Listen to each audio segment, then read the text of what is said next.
Hey y'all, welcome to our talk on the future of work and what that means for Jira.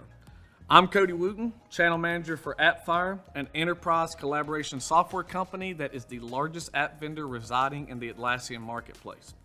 And with me is my good friend, Sir Biro Florin, self-proclaimed handyman, aka founder and CEO of Jexo, the makers of the wildly popular apps Swanly, Foxly, Goosely, and many more apps with cute animal names.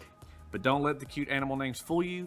These apps make work management easy, and we all love easy.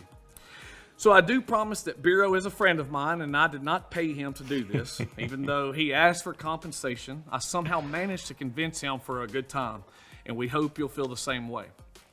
But for our session, Biro and I were hoping to have a conversation about the future of work and what that could mean for teams, Jira, Atlassian, and everything else in between. So first, I'd love to shout out to Atlassian, who has made all of this possible. What an incredible company. And I have to say, if you have not checked out the How I Built This podcast featuring Mike and Scott, the two co-founders, you should do that ASAP right after this talk, of course. Second, a major shout out to Trundle, who put on this incredible event this year and last year. They've knocked it out of the park. The work that goes into an event like this is Herculean, but they make it look easy peasy. All right, I figure since I've been the one rambling on, I can start by asking the first question, if that's okay with you, my man. Let's go, I'm ready. Kick it. Awesome. So, the first question, pretty easy one. What work trends have you seen evolving lately? I think that's a great first question to start with. And I think I can start by referring to basically what's going on in the Atlassian world with their products. Because as a leader in so many work-related categories, the trends and shifts Atlassian is going through is a reflection of the broader digital work market, I would say. So what's the biggest trend with Atlassian products? Well, the shift to cloud, of course. There is a significant investment in making the cloud a hospitable place for enterprise customers, and we see this quite a lot these days in our ecosystem, with Atlassian producing a variety of initiatives to help build that trust up for large and regulated companies to be able to step away from the confines of their own infrastructures and private clouds and embrace being serviced from other vendor clouds. But what kind of initiatives are we talking about here? So just to give you some examples, one of the biggest releases in the last period has been the ability to host your data in a specific region. That's a popular topic when it comes to compliance at large organizations, isn't it? Atlassian's customers can choose between several regions where their data will be at all times stored when, for example, using Jira. A second implementation, which you don't see much in other cloud SaaS providers, the ability to control when you get new features and changes to software. With SaaS, we're so used to seeing instant feature releases and upgrades to the cloud tools we use, and we see it as a benefit, basically not having manual upgrades. But for large companies, these kind of instant upgrades would cause adoption issues and basically ad hoc delays to important projects while employees figure out how to work with the new version of the tool. So Atlassian offering the same kind of control that you get with on-premise software is a massive win towards convincing enterprise to become cloud friendly.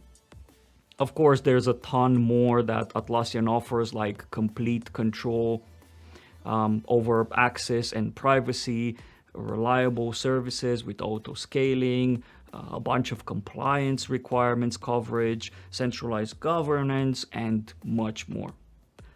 But the reason I picked those two previous examples about data residency and upgrade control, because innovation like this will trickle down faster to, say, mid-tier SaaS providers.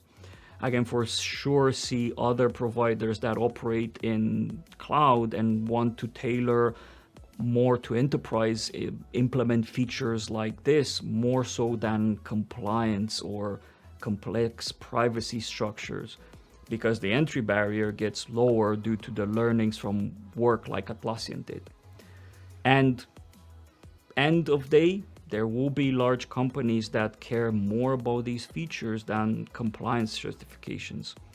So yeah, the shift to consuming cloud services is full speed ahead, I would say, and a trend I'm seeing happening right now, and that will continue to accelerate thanks to companies like Atlassian that's investing in it. But let me ask you the same question, Cody. What interesting stuff have you seen moving lately, work-wise? So I don't think that this is a huge surprise to anyone, but it's something that we're seeing quite a bit at Appfire, and I'm hearing from friends, even family, talk about this, but that's something that's pretty obvious, and that's async collaboration, right? Many people are experiencing this. This is allowing for meeting people where they are in different time zones, but something that I think that is just as important is it allows and opens up things for different work styles, right? Being async allows people to digest info better and give feedback on their time and terms, which is extremely beneficial. For me, this is a much better alternative than the real-time meetings. I know personally I like to have some time to think through things and mull things over on my own time. But not to mention all of that, but this is simply eliminating the additional burden of additional planning and scheduling that no one wants to do, right? The anxiety that comes when you have 3 or more people and you're looking for a time when everyone is free is an absolute headache, right? It's like looking for a needle in a haystack. Oh, yeah. But one of the main benefits for me as well is something that I think people overlook a lot when discussing asynchronous work, and that is the natural organization and documentation that it brings. For example, as teams work together in Slack, it creates a searchable archive. You can search a conversation by keyword or pin a file that you frequently use, making it a lot easier to find what you need fast. And that's really important for teams and me especially. So I think we'll continue to see tools that really promote asynchronous collaboration, especially tools like Loom and more digital whiteboards. Don't forget to check out Appfire's whiteboards.io and Atlassian tools, of course. I think we'll see more of that come through promotionally. These tools, they're going to upend traditional meetings, and I believe everyone is going to continue to adopt and continue to love this way of work. We're going to assign, I really think one of the evolutions that we're seeing is people are going to start assigning a higher value to async time. And I really do think we will start to see at least more of an elimination of traditional meetings, pushing people more towards async. So, I mean, look at how often you hear or see somebody say, I barely check email anymore. It's best to message me on Slack. So it's just not as important to be here in real time, I think.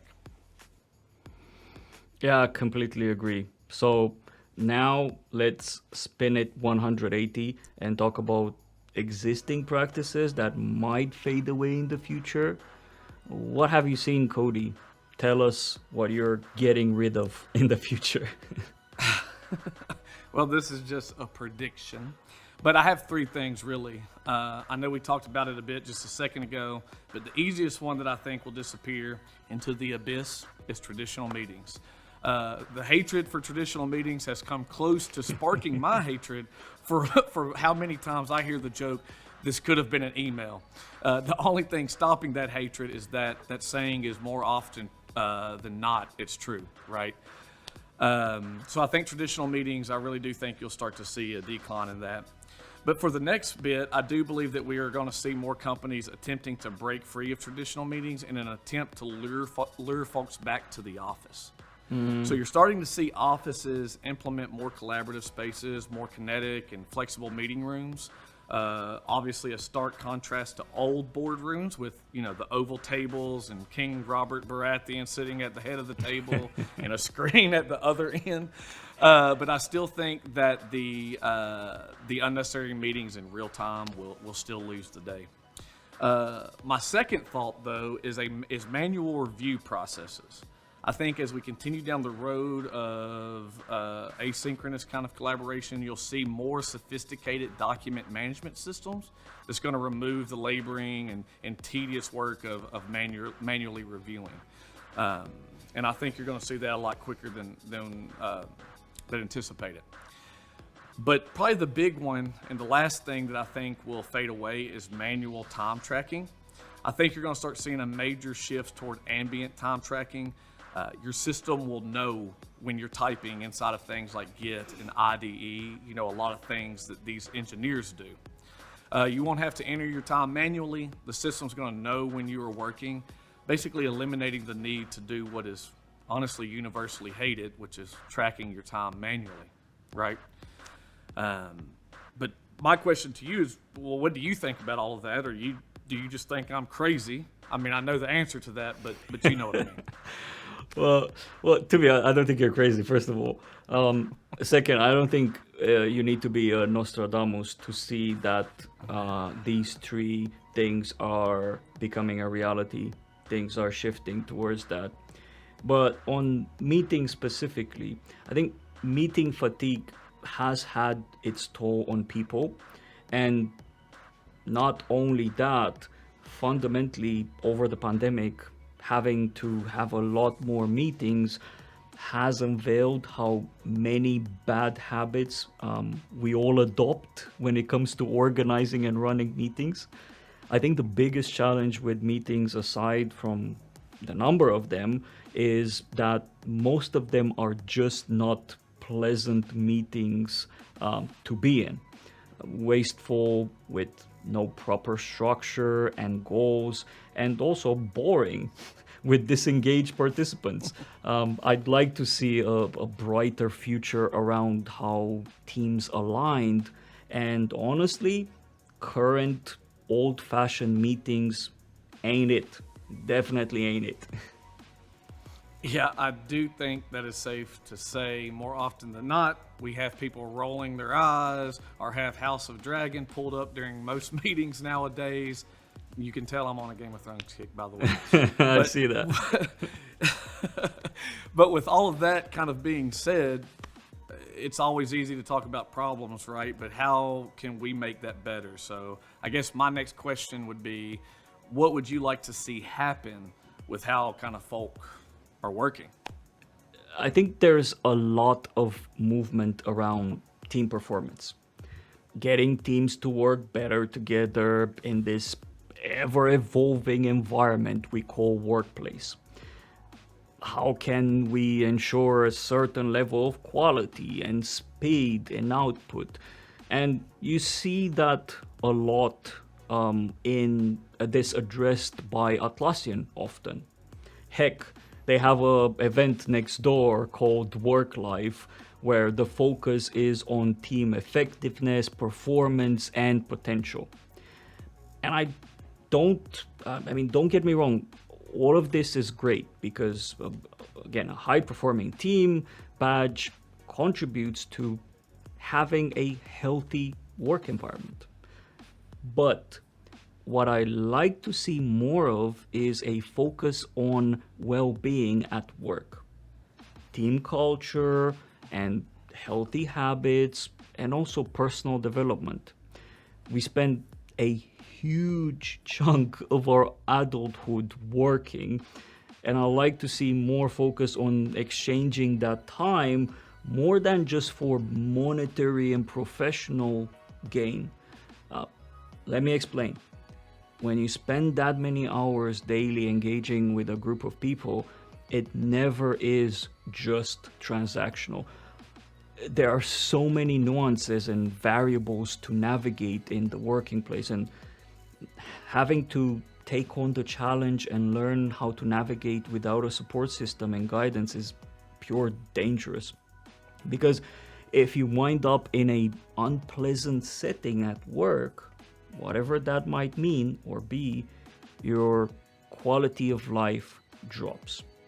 Why? Because work makes a large portion of your time. It has a deep impact on how you live your life. Simple. Some companies still look at it as a transactional thing. Everyone is a resource or a part of the work manufacturing line.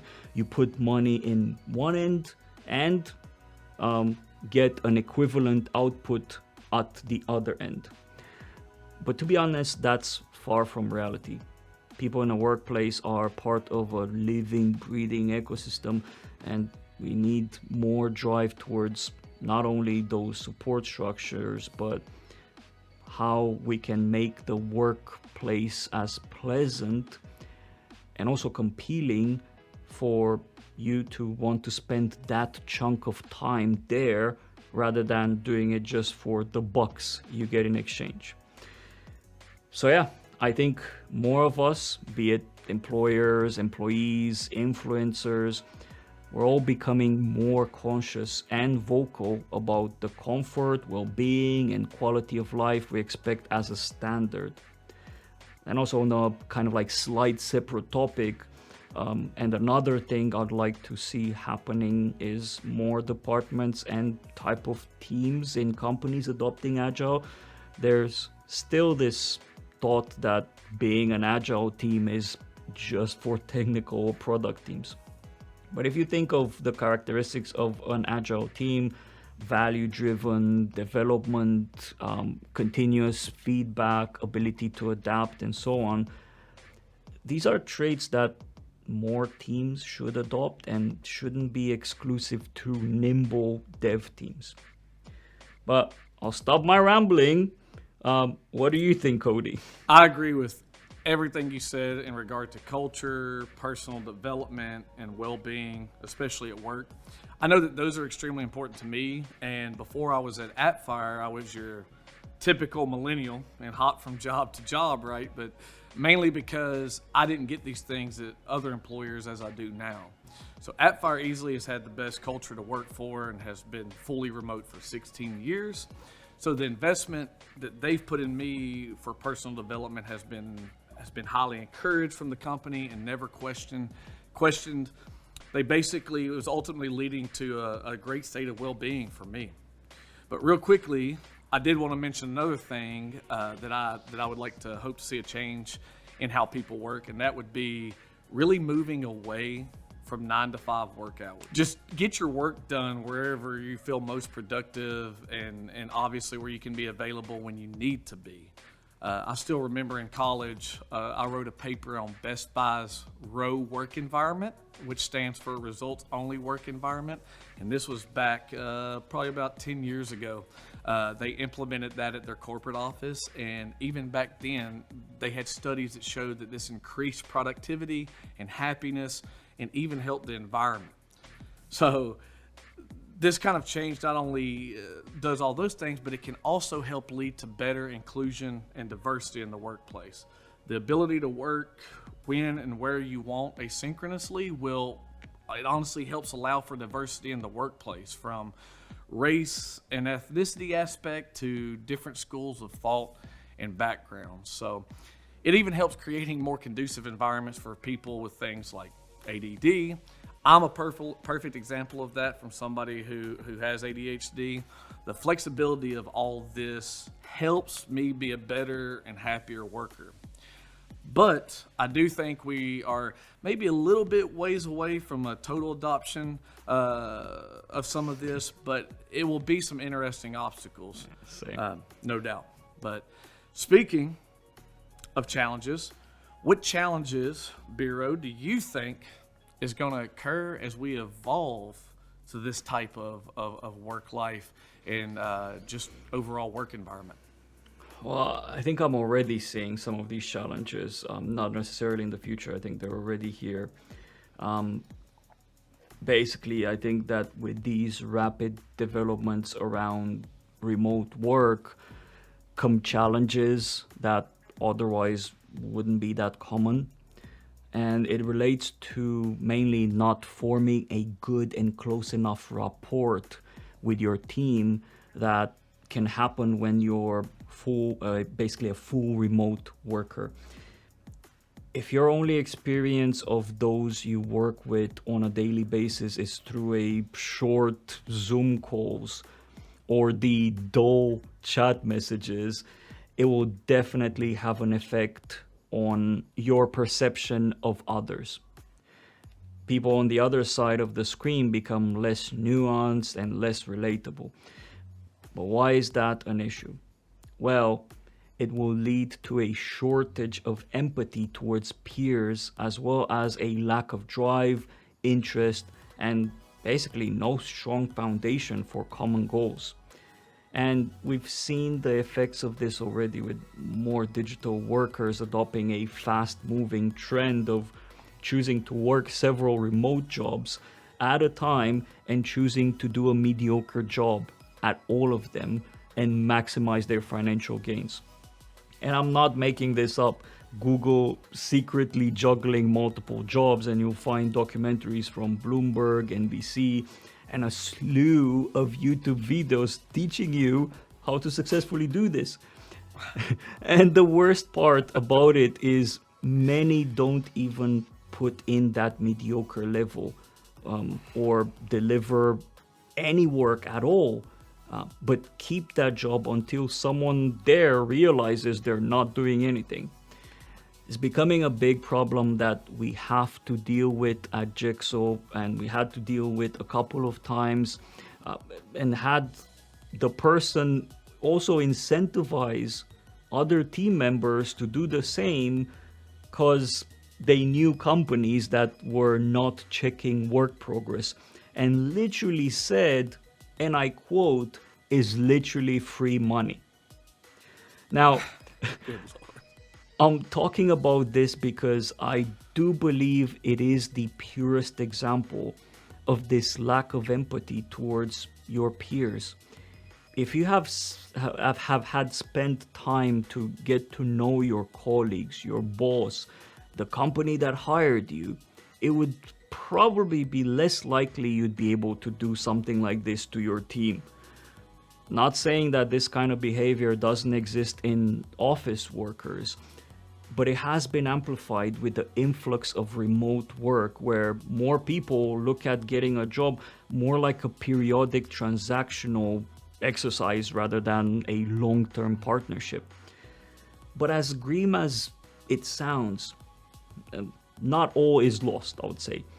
If you work with the right people and create that engaging work environment we were talking about earlier, focused on well-being while also practicing a culture of personal growth, mentorship, and support structure, there's less likely you'll become one of the clubs in someone else's juggling act. I just cannot imagine you guys having to deal with that, or anybody doing it. It blows my mind. One thing that I think that you mentioned that made me think of something, I believe you said people are not forming a great rapport with their teams and teammates, and that often having to get to know someone through Zoom, we all know, makes them less nuanced and less relatable.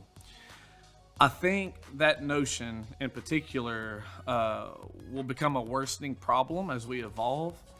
My main challenge that I'm talking about is something that I have benefited from tremendously and would not even be close to where I am today without it, and that is access to mentorship. So especially for younger professionals in the workplace, I think not having that face-to-face interaction will be an obstacle for new hires, young professionals, and really overall anyone looking to grow, right? I think that we're going to see that become more of a problem as we grow and evolve in this new workplace. But maybe that's a myth. I don't know. Well, Cody, speaking of myths, I'm super curious, and I got a couple I'm thinking, but what myth or myths you think will be busted about the future of work? That's a good question. I I really think that the myth kind of surrounding remote advocates, that all they want to do is basically sit there in their PJs and never see another human, is just false, right? I like sitting in my PJs and a contorted pretzel on my couch, but I also like meeting and hanging out with my coworkers. For me, working remotely actually makes in-person meetings more meaningful and honestly even more productive. I just really enjoy getting together with my teams and cranking out some work, eating somewhere cool, and kind of doing all these fun things together instead of the alternative, which is deciding if you want to eat at one of 3 restaurants every Thursday with your circle of 4 friends from your department, right? I'm a strong believer that face-to-face meetings, they can't be replaced, but that doesn't mean that I need to see you every single day. My wife can barely stand to see me every day, so how am I going to expect that my coworkers want to see me every day, right? But absence makes the heart grow fonder, I suppose, right? Yeah, well, I had enough of you already, so. You've still got a little bit of time left with me. But what do you think that you're a Mythbuster on here? What do you think people are actually going to be wrong about the future of work, my man? I think you hit the nail on the head with that one. I think that's a very big misconception that people have about remote work. But for me, 2 things.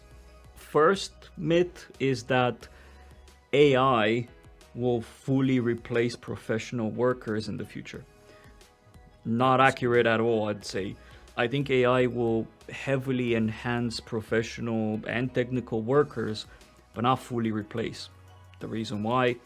Well, as AI takes on more responsibilities in thinking and producing work, we will free up cerebral capacity to enable us to push new boundaries around work. I predict the evolution of AI and skilled workers in professional and technical jobs will have a similar path to when the computer took over a lot of jobs. We will alter our role to suit the evolution of work. As a side note, just in the past few weeks, I've seen launched a multitude of products on Product Hunt that are a pure example of this evolution. For example, a tool that takes your regular language phrases and transforms them into Excel formulas. It saves my life. Wow. So you can just say that, for example, you want to generate an average of combined columns and so on, and it will give you the right formula. Or an AI that listens to your Zoom calls and gives you feedback on how engaging you were and parts you should probably work on fixing to improve verbal communication. And Wow. yeah, super impressive stuff. And speaking of spreadsheets, my second myth busted will be the fact that spreadsheets are old and will eventually go extinct. I mean, yeah, valid first point. Spreadsheets have been around for a long time, thus old. But we've not managed to exterminate spreadsheets in all this time. Why is that? Well, because spreadsheets structure data has a well-placed role in a variety of settings. Basically, no tool can become a spreadsheet killer unless they themselves are a spreadsheet tool. But also, vice versa, no spreadsheet will ever replace a niche tool.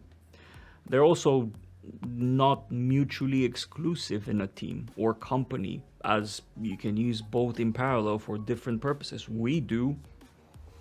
I honestly love some of that, and I'm actually taking Morning Brew's Analytics Accelerator right now, and could definitely use the AI to help generate some formulas if it could understand my Southern accent. I'll send you the link. I'll send you the link, 100%. Yeah, well, I'll really put it to the test, no doubt. But now, for a very important question that I have no doubt at all that anyone attending this conference has asked themselves. So big pressure. How is Jira going to look 5 years from now? Yeah, well, I will hook into what I said earlier. I was talking about AI. Seeing so many disruptor products being launched daily on Product Hunt, sporting AI from useful to mind-bending capabilities, I think it's inevitable that Jira's value proposition will be heavily reliant on AI intelligently crafted to augment any team towards peak performance levels. And I think with that will come a trend of understanding with precision how much time and revenue has been saved by using AI to optimize the critical path in projects. Also better forecast risks and so on.